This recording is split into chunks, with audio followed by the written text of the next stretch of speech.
Tell us how you started with Key Coffee. Okay, let me start again. Sorry, that was too formal. Yeah. Wait, let's do it. No. You're I good. gotta You're warm good. you up. I'm just gonna have to get into it. Not Kathy. I am Not Kathy. Kathy. I am me. Okay. Okay, so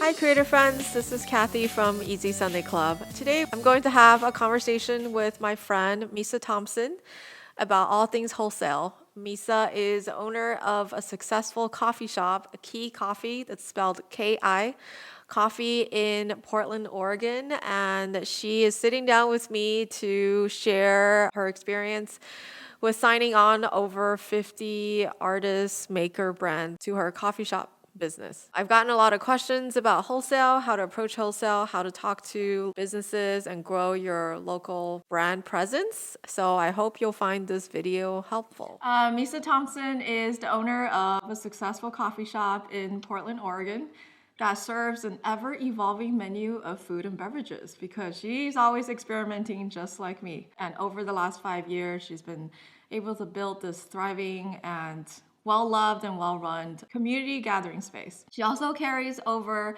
50 wholesale and consignment artists and maker brands. And last but not least, she's also just overall a good human being, which is why she agreed to do this with me, even though she hates interviews and just putting her face out there. So you might never see her again. So I think it's worth talking a little bit about your background because I find it really interesting and inspiring. Tell us about how you started. I started out with a dream to have my own business.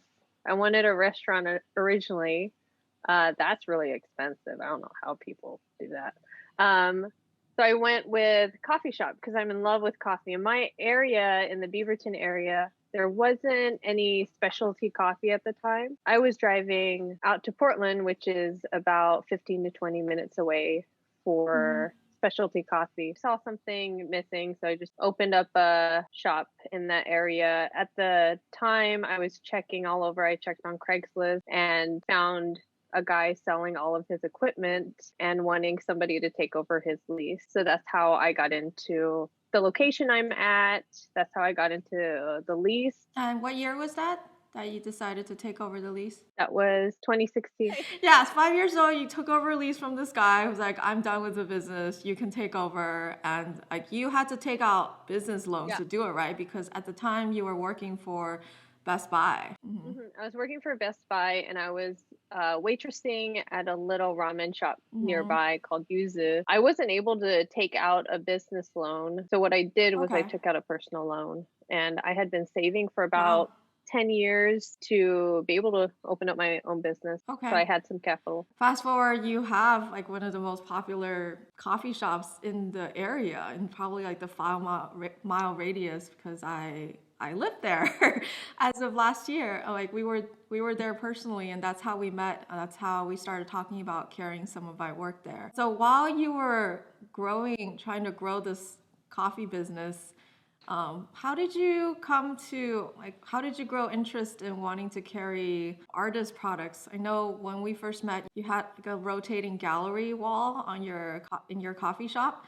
But over time, you've grown to this, legitimate like wholesale and consignment side of your business. Like you have a full retail space dedicated to all these local makers and artists, which is awesome. Like people will come in just to support. While you were working hard towards growing your coffee shop business, like how did you think about picking up wholesale and consignment too? Started with a guy named Bill. He walked in and he made postcards and he just asked one day, would I be able to sell my stuff here? And I was like, yeah, why not?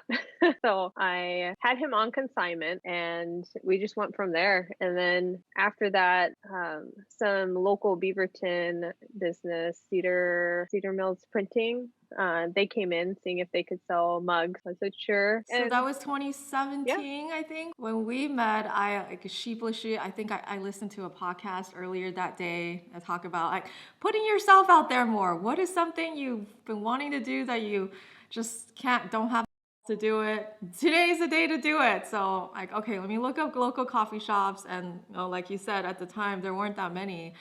And I thought, all right, one of my dreams at the time was to have my art hung up on a coffee shop. Like, I didn't really care about galleries for some reason, but I wanted to see my art at a coffee shop. So I came in, I think one of your employees was there at the time and was like tapping on the counter.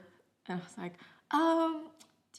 are you guys looking for a new artist in your art? Yeah, I was afraid of rejection. I didn't know who was the decision maker there and all that. And then an hour later you came in, I talked to you and said, just email me and we'll go from there. So that was like a very, when your retail business was at its infancy, because I imagine like when you're growing a young business, it's hard to think about other opportunities. You're just, so focused on the main business. But I think it's also reflective how you approach your business too. Like we talk about how experimental you are with trying out different foods and drinks, and you're coming up with new ideas all the time. And now you're selling cookies, just like approaching everything with curiosity. Just from like a personal level, is there something about having different merchandise in your coffee shop that appeal to you? I think at the very beginning, it was just that excitement of the artists getting to get their pieces into a place. I love that. More so in the beginning because my business was new. I had this opportunity to even be in that large space, which I wouldn't have been able to do had I not taken over somebody else's lease and had that person take a chance on me, carrying that forward to other people. So if an artist comes into the shop and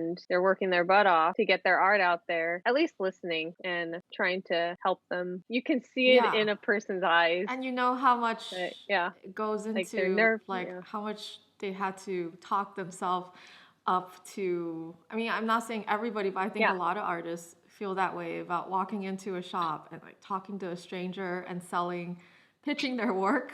I mean, that's one of the most commonly asked questions I get, which is why I like bugged you for months to come on here. It's like, how do I talk to shop owners? So we'll get into that too. How is managing the retail side of your business, like all these different artists, different from managing like the food and beverage and the service side of your business? It's a lot easier because there isn't any waste. So with food, you have expiration dates, you have things that are going to spoil. You can't have a lot of things past 7 days. When it comes to retail, if it doesn't sell in a month, it's still fine. So I love that side of retail. You get to merchandise, increase like a growing variety of stuff. You're curating everything yourself. Love it. And like who's work is this, like you can put the face to each of those products. So I guess we'll reset a little bit because I realize some people might not know the difference between wholesale and consignment. Do you want to give a quick breakdown? Wholesale, I buy outright. So there's a couple artists that I will buy from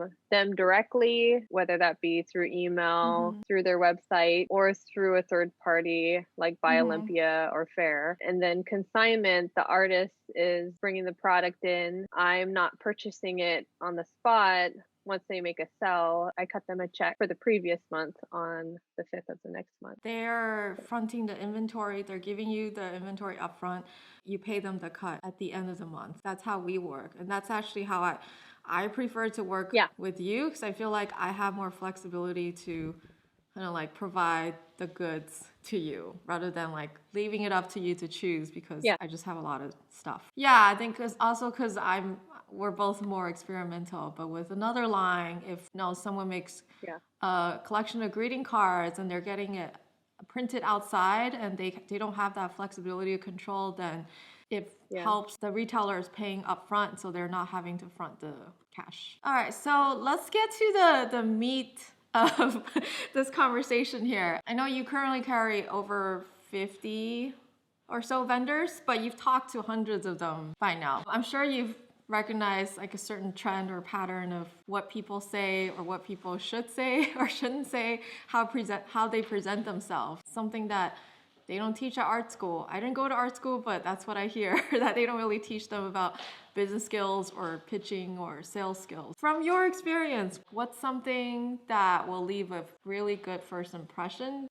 It would definitely be if they had their pricing structure already figured out. So if they're going to sell, let's say wholesale, what's the cost per item, their minimums would be, and photos of what they're selling, if they're emailing, if they're in person, the products itself. So you don't want them to bring their giant canvas in the store to show you, grab and like bring you to the back room and do a show and tell. So in like retail, there's a standard thing called like line sheet. Yeah, list of products. You don't need that, right?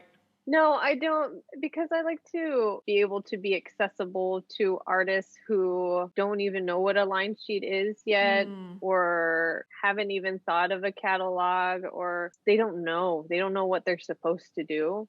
I want Yeah. to be more accessible to those people. So they don't necessarily have to have that, but it does stand out when somebody does have it. Yeah. Okay, so wholesale pricing, product photos, don't bring in like actual physical goods.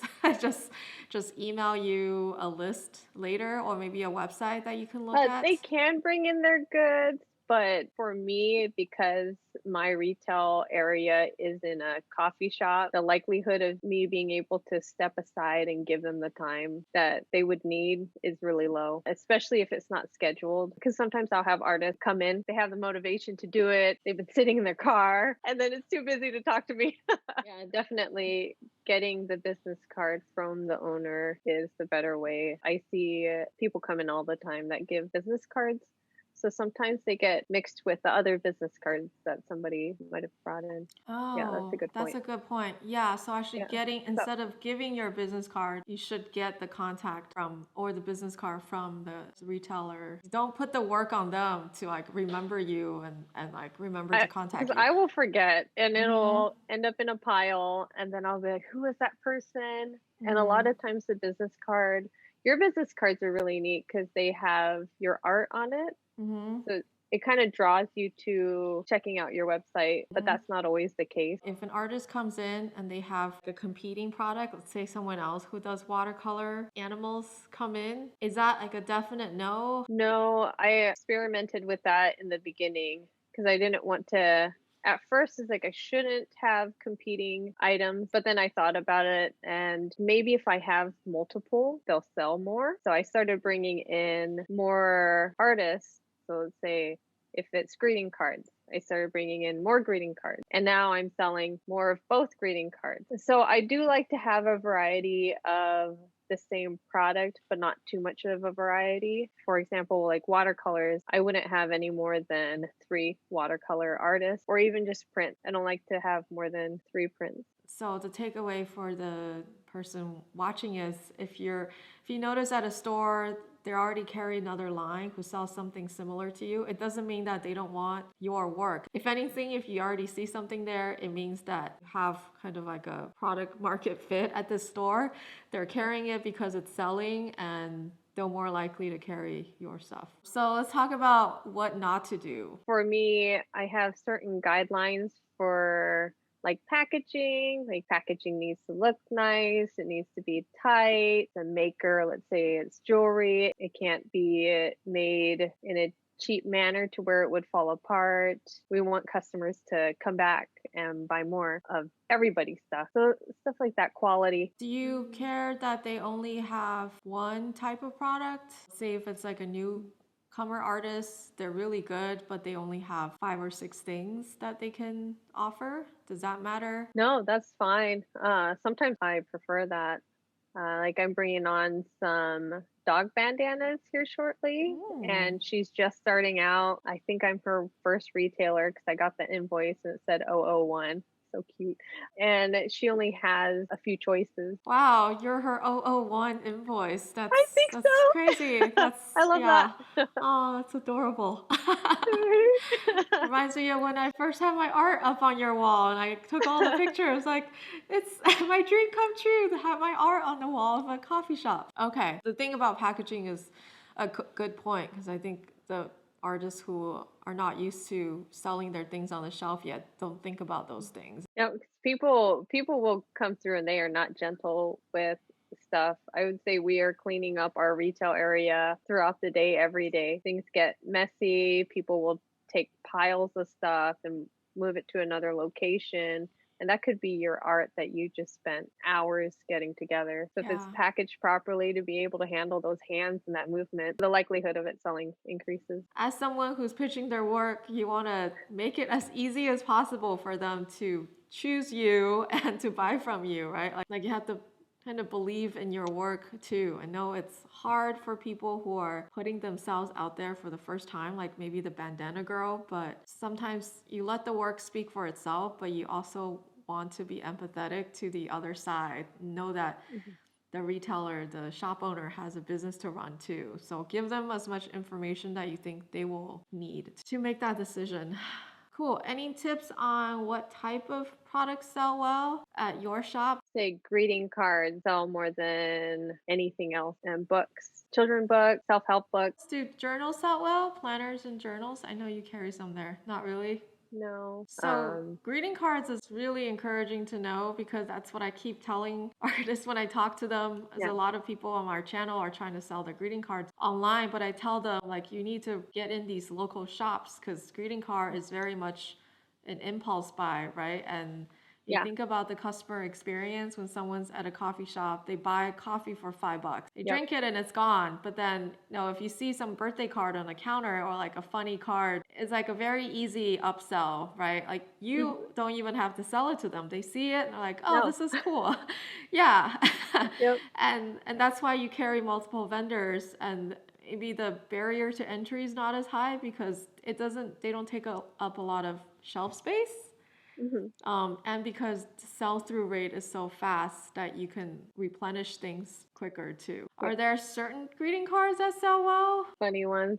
Yeah. Funny ones? Creative, funny ones. It also goes with your personality and like your customer's Yeah. personality too, Yeah. right? Yeah, Yeah. like you have, Yep. PG-13, like not safe for work type of cards in there Yep. that sell really well. I know mine do. Mhm. Yeah, not to like do a self plug, but just to show you like the impact of the potential of having retail space at something like a coffee shop. Like the best month we've had pre-COVID before the lockdown. It was like 1,500 or something. But what's nice is because you've been selling in the shop for so long, you have a little like fan following. It's always good when you put something new out because people they buy it up. If Oh, I'm sure you've noticed yeah, the face one yeah, with all the dots, that one yeah. sold out like that. What advice do you have for people who are deadly afraid of selling and they're just the thought of talking to a stranger just gives them anxiety? I would say get organized now. Try to think of what questions they'll ask and build your answers before going up there.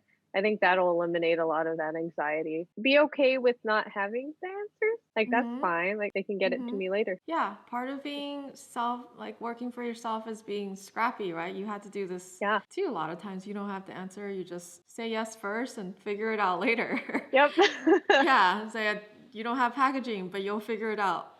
Next Yeah. time I see you, I'll have it all ready to go. So Yep. yeah, Yep. and that shows confidence too, just being able to problem solve. And then I would just add, you're not gonna get confident just from not doing it, right? Like you have Yeah. to do it, and that's why like starting local is easier way of easing into the larger world of wholesale because Mhm. you're likely going to maybe a coffee shop that you already been to that you're a frequent customer of. That tends to be a softer landing if you do get rejected. Maybe it means never showing your face there again because you're mortified, but no, that's not gonna happen.